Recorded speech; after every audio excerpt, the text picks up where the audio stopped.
Hey GoTots, it's Bex here. And I am Horace Hart. And welcome back to another session in our series of love.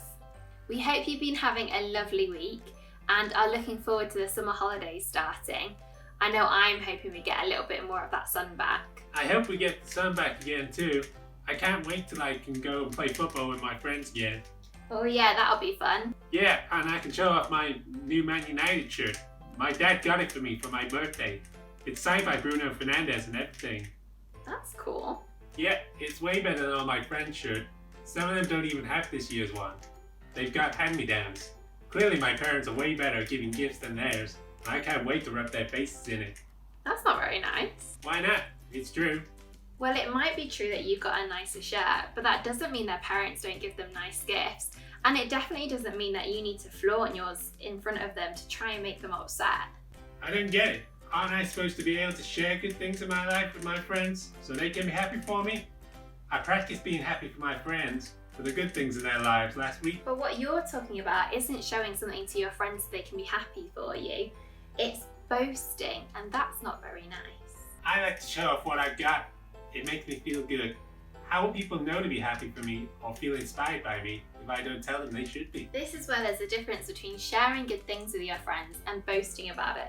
It's the attitude behind it and the way that you do it. If you're trying to make your friends jealous or act like you're better than them by rubbing things in their face, then that's going to upset them and they're going to find it really hard to feel happy for you, and they probably won't want to spend much time with you anymore. So what, am I just meant to keep good things to myself? That's no fun. There's nothing wrong with sharing, and when we do it humbly instead of putting ourselves above our friends, then they can share in our happiness too. I think there's a story in the Bible about someone being humble and someone not. You know what? You're right.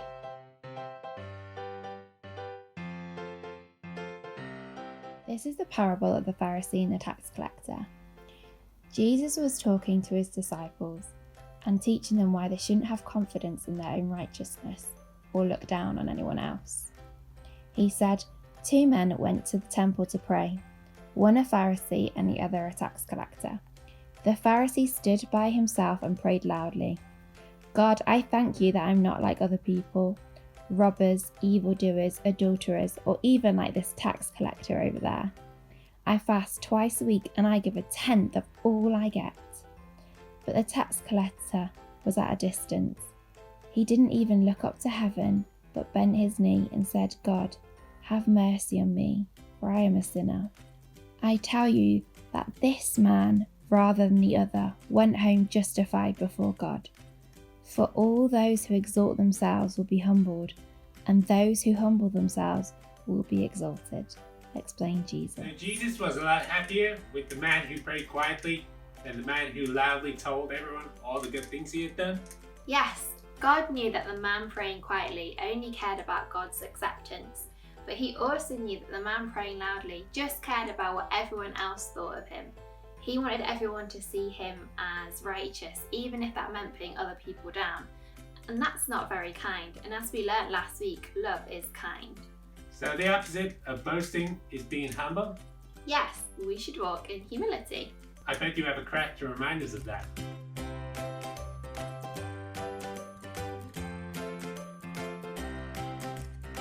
So this week's craft is to help us remember to walk in humility. So we're going to make some humble shoes. All you're going to need is some card.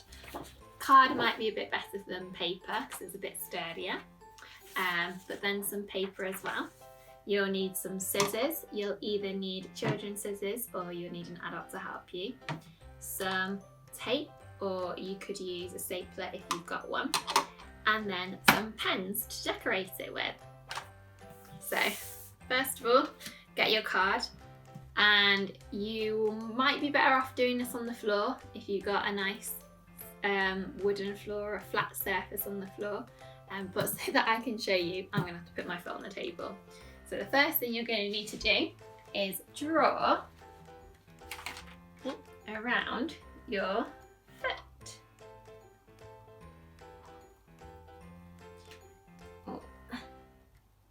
And maybe give yourself a little extra room. That's one. the other foot on. Yeah. It's not a waste any paper.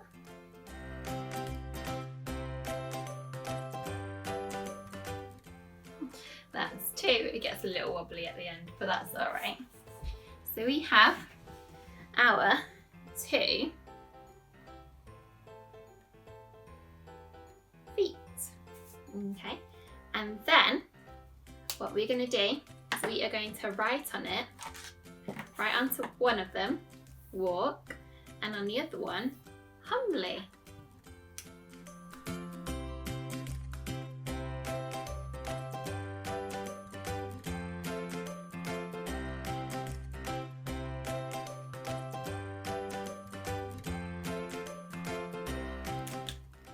There you go. They say walk humble.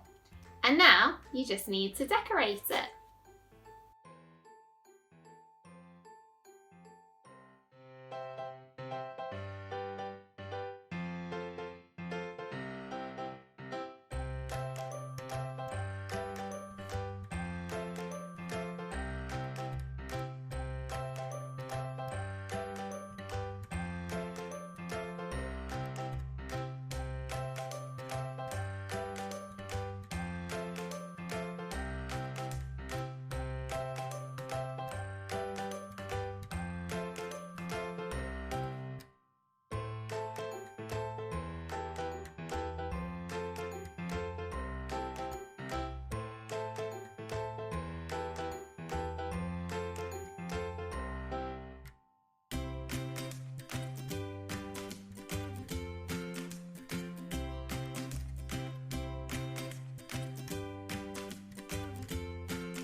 There you go, I have my walk humble shoes. So now I just need to cut them out.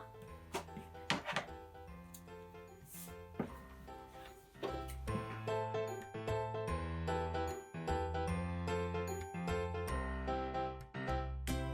have the right foot.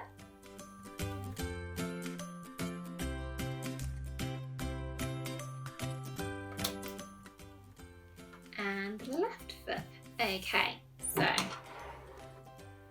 again, you just want to check, be easier on the floor, to check that they fit nicely. There you go, they'll fit nicely. So now what you need to do is get your paper and work out how thick you want the band that's going to go across to be. So I want it to be about this thick, and probably only going to use half paper so I can do it all the way across and see if I can use it for both. So you want to cut yourself the band that's going to hold your foot in place.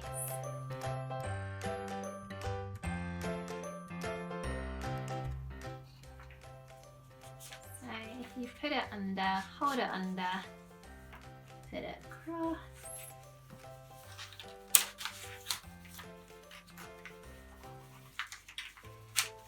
Work out roughly what size you need it to be, and then you can cut off the excess, and you can use this piece to help you measure the other side.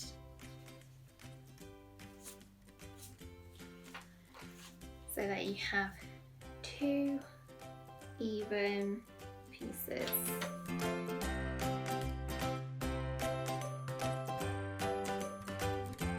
And then if you want to, you can decorate these too.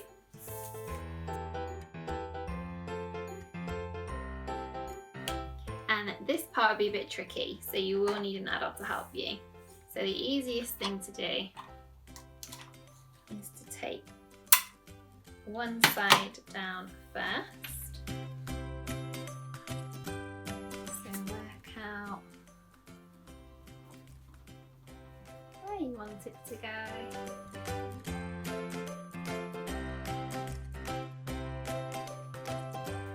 And tape it down. And do the same with the other side.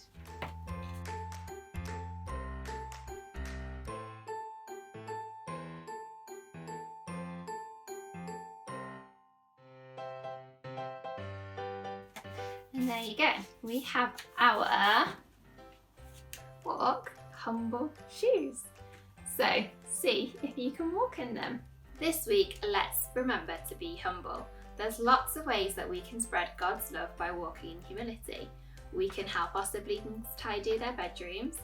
We can write thank you cards to our teachers and the postman and anyone else who's serving us in their day-to-day job. We can hold the door open for someone, and with our parents' help, we could go on the street wearing gloves and pick up all the rubbish that's lining the roads. And there's probably lots of other things that we can do as well. So why don't you have a good think with your parents of the different things you can do this week to spread God's love by walking in humility. Write a list down, and when you're done, start doing some of those things. That's all we have time for this week. As always, take a picture of any crafts that you do and send it in to us with your parents' permission. We hope that you are happy and staying well. Till next time, bye! Bye!